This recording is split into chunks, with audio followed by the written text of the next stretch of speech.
And most importantly, with doing a season review with your team is you want your employees to come back and work with you next season and the season after that. There's nothing like great staff who stick around. And the best way to get them to stick around is by solving their biggest problems on your farm.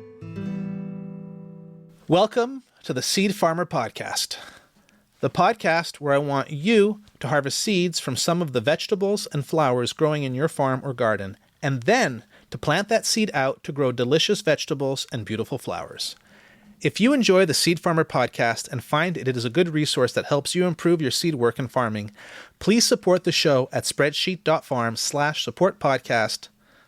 I'm your host, Dan Brisebois, seed grower at Tournesol Cooperative Farm and author of The Seed Farmer, a complete guide to growing, using, and selling your own seeds. Today, we continue the Season Review Challenge.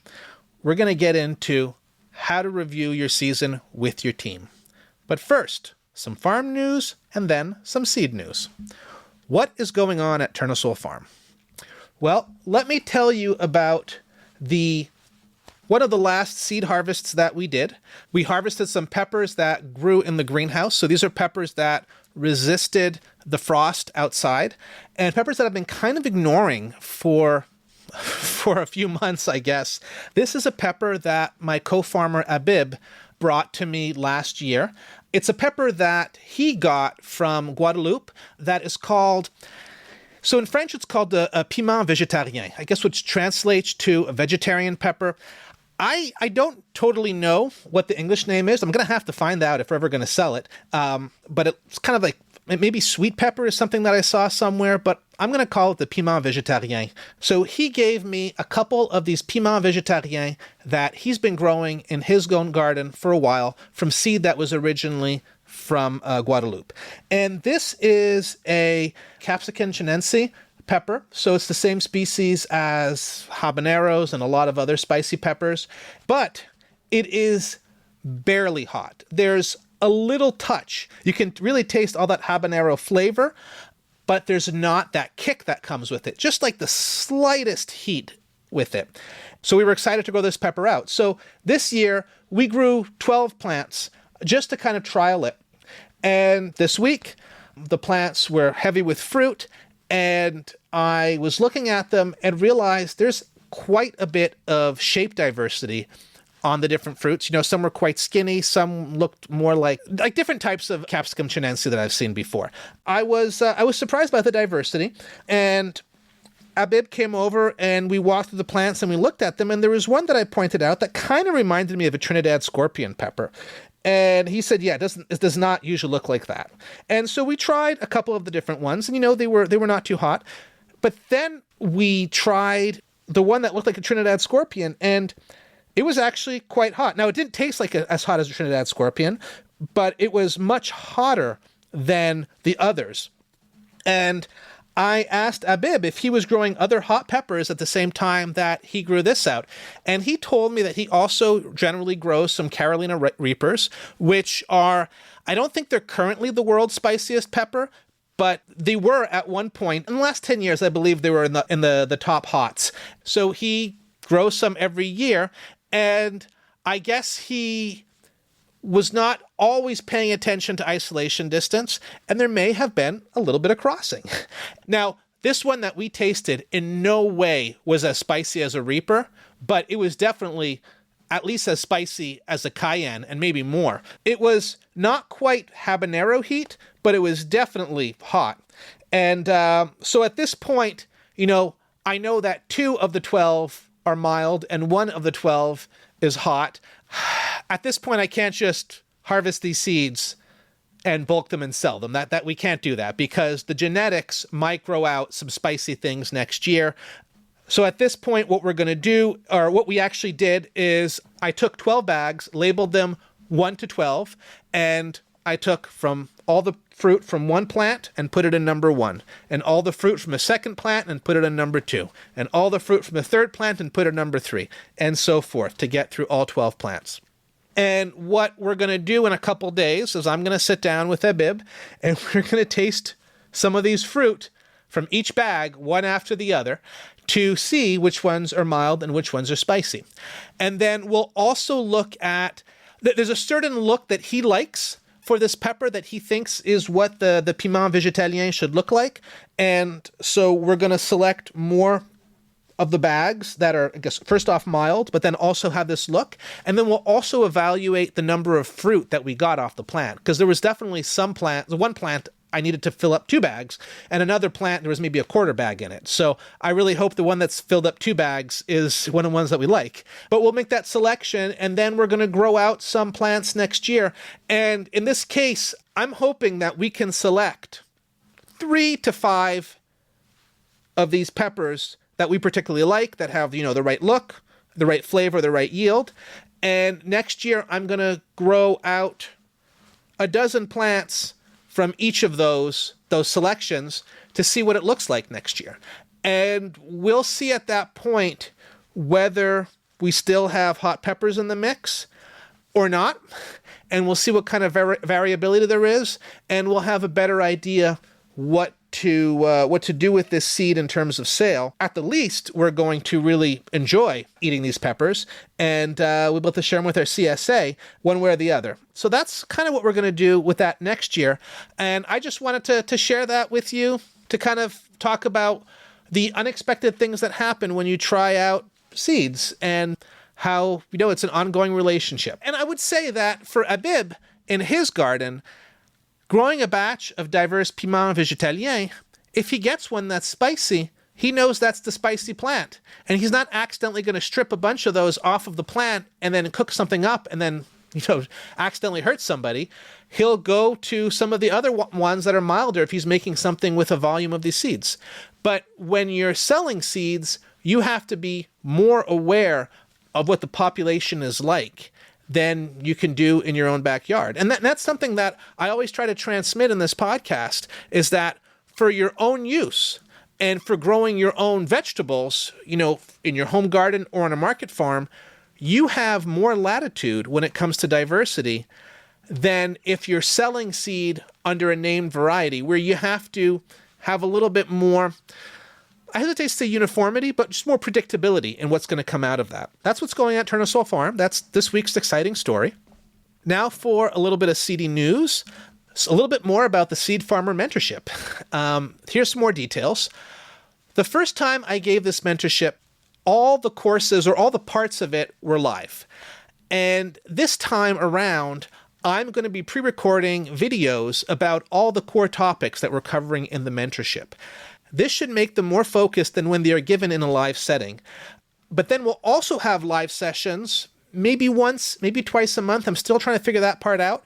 But we'll have these live sessions where we can discuss the core topics, and we can get into more tangents without diluting the basics of the topic that I want to share. Some of the topics in the mentorship will be easy on-farm plant breeding and selection, better germination techniques for germ tests, record keeping and inventory management, and of course, some discussion of how to sell seeds if that's what you want to do. If you want to get on the wait list for the mentorship, you can do so at spreadsheet.farm/mentorship. There's a good chance that when this episode goes up, the details on the landing page are still from last year's version of it. More details will be coming soon. Sign up to the wait list if you're interested. I have a podcast recommendation for you. This is another episode of Farm Small, Farm Smart. The episode is called How Much Work Does It Actually Take to Save Seed? Gardening Beyond Basics, episode 38. And this is actually an episode where I have a discussion with Diego from Farm Small, Farm Smart. And I guess answer that question, how much work does it actually take to save seeds? If you want to know the answer to that, go on to that episode and give it a listen. And a last piece of news is an article that was originally published in 2021 by Growing for Market. I'm bringing it back right now because this summer they made the article free for everyone to read, not just for subscribers. That article is called Breeding Tomatoes on a Farm, Practical Selection Advice. It's written by the late Fred Hempel. You might know Fred's artisan varieties, a lot of great tomato varieties out there. This is a great article to get a feeling for what plant breeding can be like on your farm, where it's trickier, where it's easier, how fun it can be. I think this is just, you should just read it, whether you're interested in breeding tomatoes or not. And not everything that is written in this article applies to all types of crops, but it would be somewhat similar for peppers or other sulfurs than it is for tomatoes. The link is in the show notes. Go and read it. If you have any seedy news that you want me to share, please send it my way.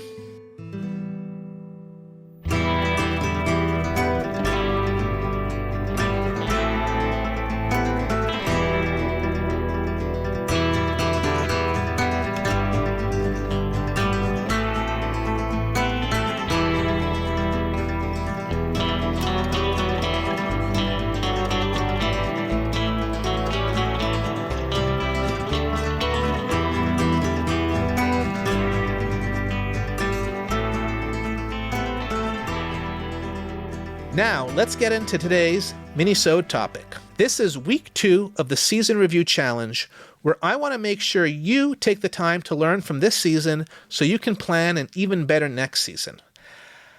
On this week on the Season Review Challenge, I want you to go do a team season review. So to go and meet with your team and look back on the season and figure out what their experience of the season was. And of course, we're going to do this from a seedy perspective. Last year, the season review was broader in scope, more vegetables, flowers, market growers focused. If you want to see last year's season review challenge videos, you can go and look at the link in the notes. Today is about reviewing with your team. And this means that right now, in the busy time of fall, where you're wrapping things up, I want you to take a little time with your team to see what they have to say. And it might seem risky to lock your whole team up for a couple of hours in peak harvest season to spend time reflecting instead of doing outside farming. And you might think you could do as good a job reviewing the season by yourself quietly without all these other people, but you have a weakness. You know how things have changed over the years. You know all the improvements that you've made, and you probably have the perseverance to force your way through minor, lingering inconveniences on your farm. All of that makes you gloss over the challenges on your farm.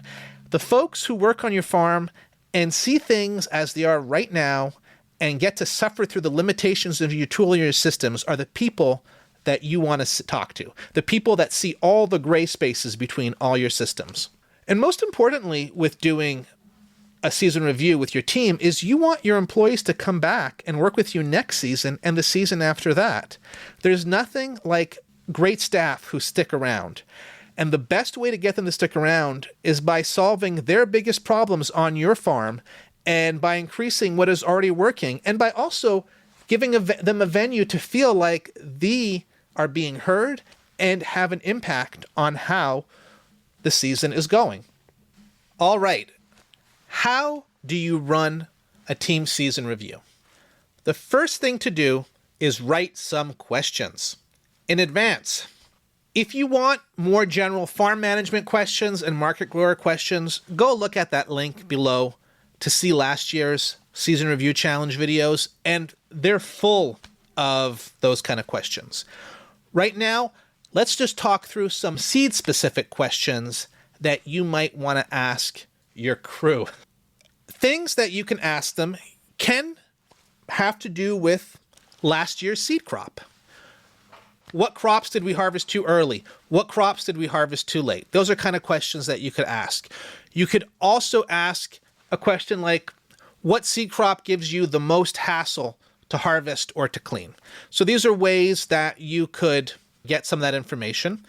You can also ask questions that are more about what seed opportunities are there on your farm.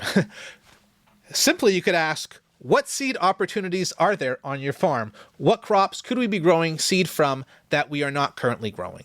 Sometimes this can maybe require a little bit more knowledge from your team to be able to answer this well. And maybe that's an opportunity for you to do a little seed workshop or have them listen to some fantastic episodes of the Seed Farmer podcast while they work. And they can leave a 5-star review while they're doing it. But you could also ask them, what open pollinated varieties are we growing that could be improved, that might make sense for us to grow out as seed?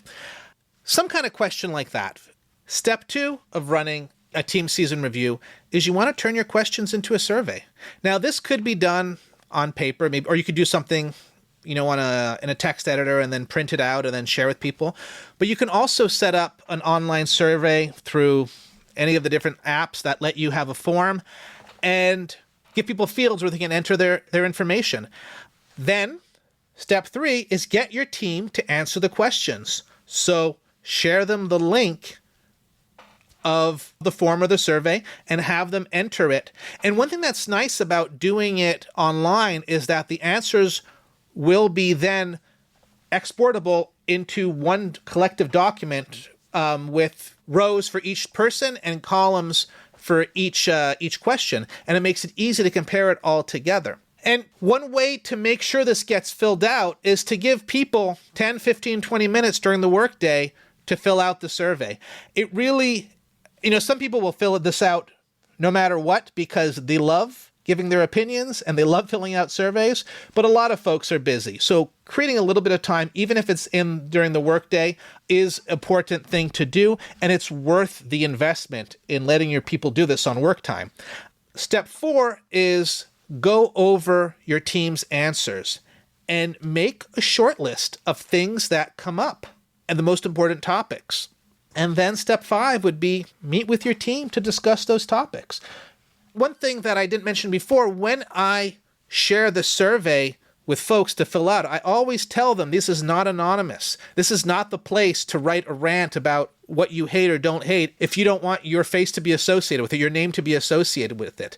Because what I like to do also is share the results with everybody on the team, and it's really interesting to see what happens when folks read each other's answers and think of things that they never thought about before. And so in this step 5, when you meet with your team in person to discuss these topics, you might suggest some topics, but if they've had a chance to read through the survey, they might realize, no, you missed something that's much more important.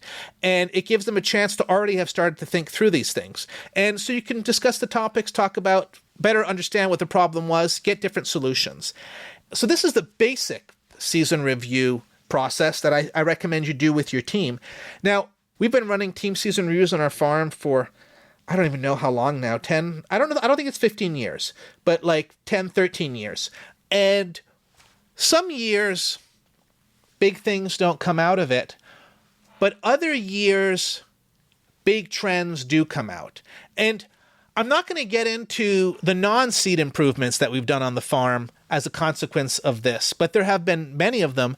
But things that have really come out is, trellising techniques, or what machines are more awkward to use with the current setup and that need to be set up differently. Like we have a millet wet seed extractor, and we've definitely done some improvements to it to make it just more ergonomic and more comfortable, and then maybe even more dry. The millet wet seed extractor is an extractor to extract, especially tomato and pepper seeds that you're running water through, and it can be a very wet experience. So we've had big improvements come out of that from feedback that we've gotten through the team season review. So those are some of the things that have had an impact on our farm. And if you do a team season review, you are going to learn something from your team, and they are going to feel like they were heard, and you're going to have really good material to nourish your planning in the winter. So go out and write some questions for your team and share them with them. I'll be back soon for part 3 of the season review challenge. That's another minisode of the Seed Farmer podcast. If you are enjoying the season review challenge, let me know. If you do a team season review, tell me about it. Tell me what you learned from your team. Thank you to Sophia Sidelton for the theme music. You can hear more of their music at sophiasidelton.com. Thank you to Molly Breezebois for editing this episode, and thank you so much for listening. You can find more seed growing resources on my blog at seedgrowers.farm. While you're there, you can subscribe to my newsletter full of seed growing, crop planning, and farm spreadsheets. You can also find out where to order a copy of my book, The Seed Farmer, a complete guide to growing, using, and selling your own seed. And you can support the podcast at spreadsheet.farm/supportpodcast or follow the link in the show notes. If you haven't already subscribed, now's the time. You wouldn't want to miss the next episode. Until then, happy farming.